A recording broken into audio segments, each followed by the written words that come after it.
Hey guys, real quick, only 40% of our viewers are actually subscribed, so let's change that right now. Hit that subscribe button right below. All right, let's go. Chicago Bears, 19. Minnesota Vikings, 17. Your first place, Chicago Bears, 7-3. Vikings fall to 4-6. It was a similar game script to opening night where the Bears had this game in control for most of it. Minnesota comes back. It was 16 to 3 into the fourth quarter. Minnesota scores 2 touchdowns. J.J. McCarthy to Jordan Addison. Looks like it's going to be the game winner. 17-16 Minnesota, but the Bears come back with a big kick return, and they have a 9-yard drive to set up the game-winning 48-yard field goal from Cairo Santos to move to 7-3. Yeah, it really was crazy how alike the first encounter this was, where early in the game, the Vikings had nothing going on offense, and it wasn't all J.J. McCarthy's fault. I mean, they had 6 drops, I think, from their receivers. Addison dropped a couple early. Justin Jefferson dropped one that he should have had. Jefferson was showing serious signs of frustration.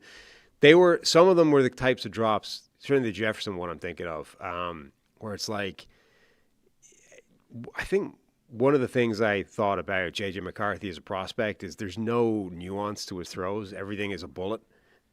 That's great if you hit the guy in his hands and he catches it, but it does sometimes maybe take a bit off it. Like at Michigan, he did not throw. I think some people said he didn't throw a ton of over the shoulder, anything with real. It's all touch. Bullet passes. Yeah. And it's at some point that's not helping a guy catch the football. So he was putting some of these passes on target and they were being dropped, but just the offense generally was just not functioning in the first half. And then all of a sudden in the fourth quarter he makes a couple plays. People catch those plays this time. Jordan Mason makes a couple plays. They put themselves in position to win the game and then immediately surrender it with a kick return. J.J. McCarthy threw 2 interceptions. The first one I thought was a really nice read by Kevin Byard. Kind of got baited a little bit. Both picks, though, J.J. was just a little late, especially the first one to Byard.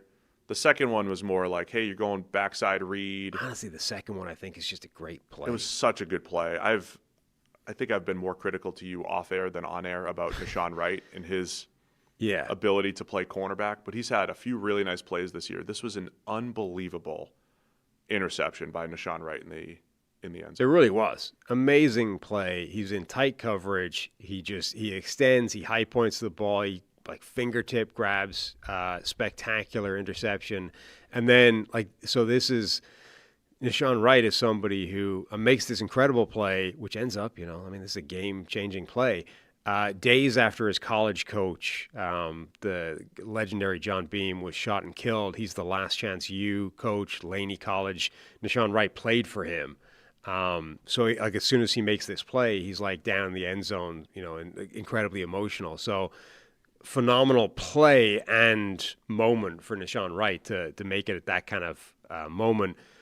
Change the game, or at least ensure that the game didn't change with that play. Just amazing story, one little vignette within a football game. Yeah, I thought that was outstanding. Great play by Wright. Obviously, a huge play in the game when you're talking about a 19-17 game. An end zone interception by Wright was massive.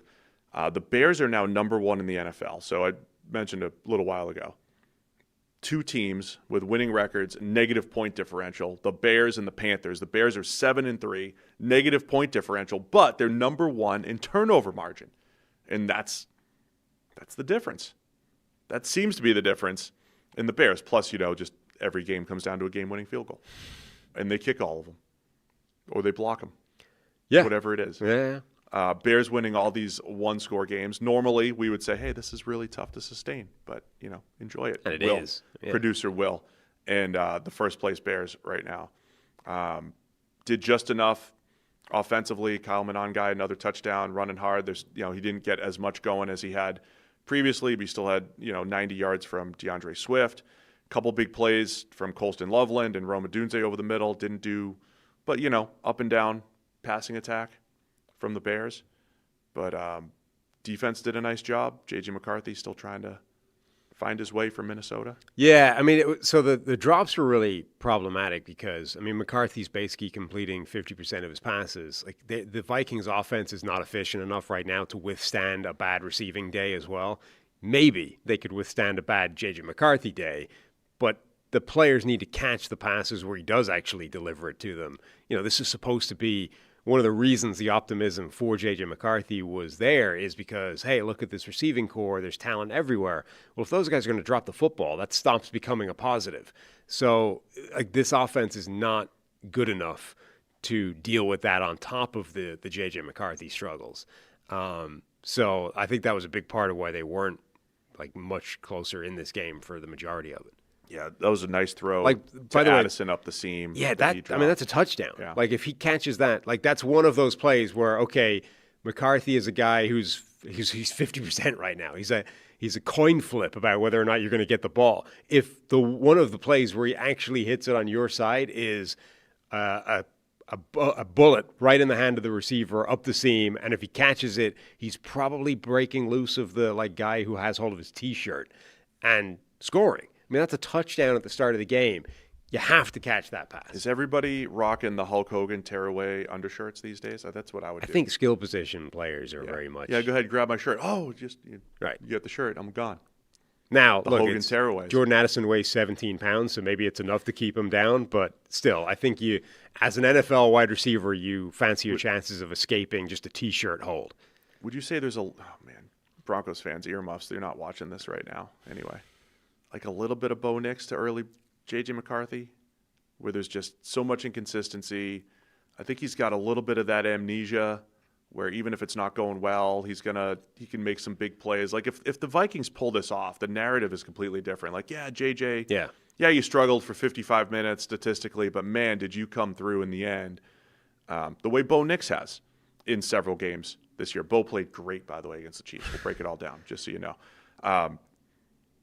But, you're inconsistent, you're missing throws, but you make the big one when you need to, just like you did in week one.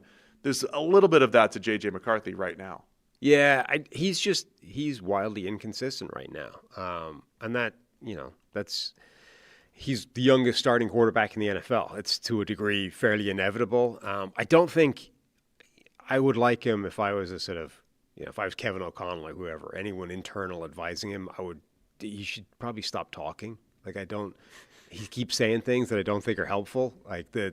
The conversation about his alter ego, 9, after that ridiculous, mean mug he had at the end of the win the week. I don't think that makes you look particularly good when you then end up having a terrible game and throwing some interceptions. He had a comment at the end of this game, this one's not even his fault, but it's this is how the world works. You say something that's just misinterpretable and someone's going to misinterpret it.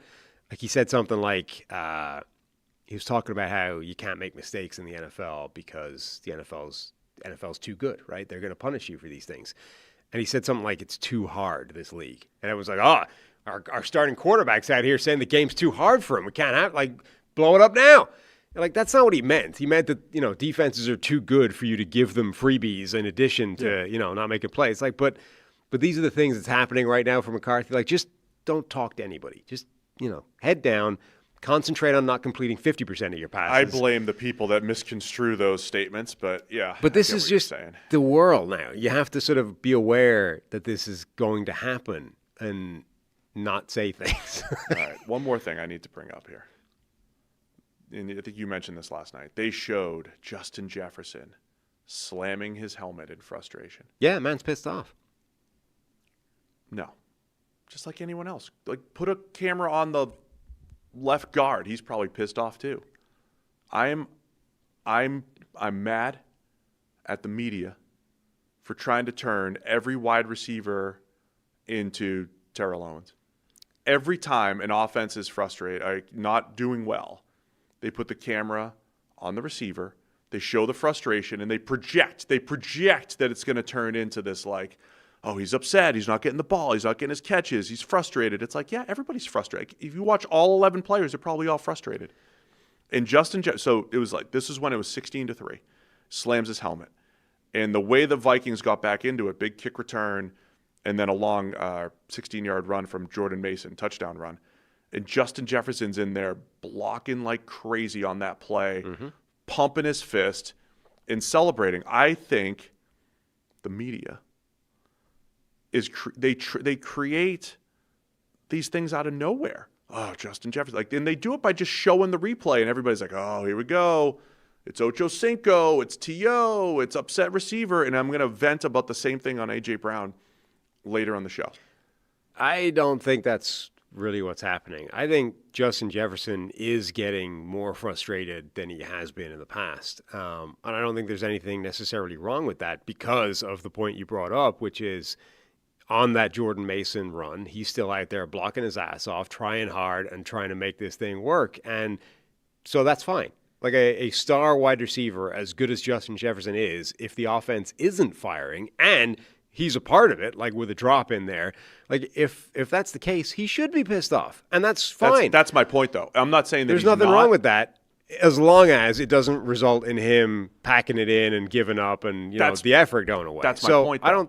I have no problem with that. That's my point. But it doesn't mean you should hide. It doesn't mean you should pretend it's not happening. Why is the camera even on him?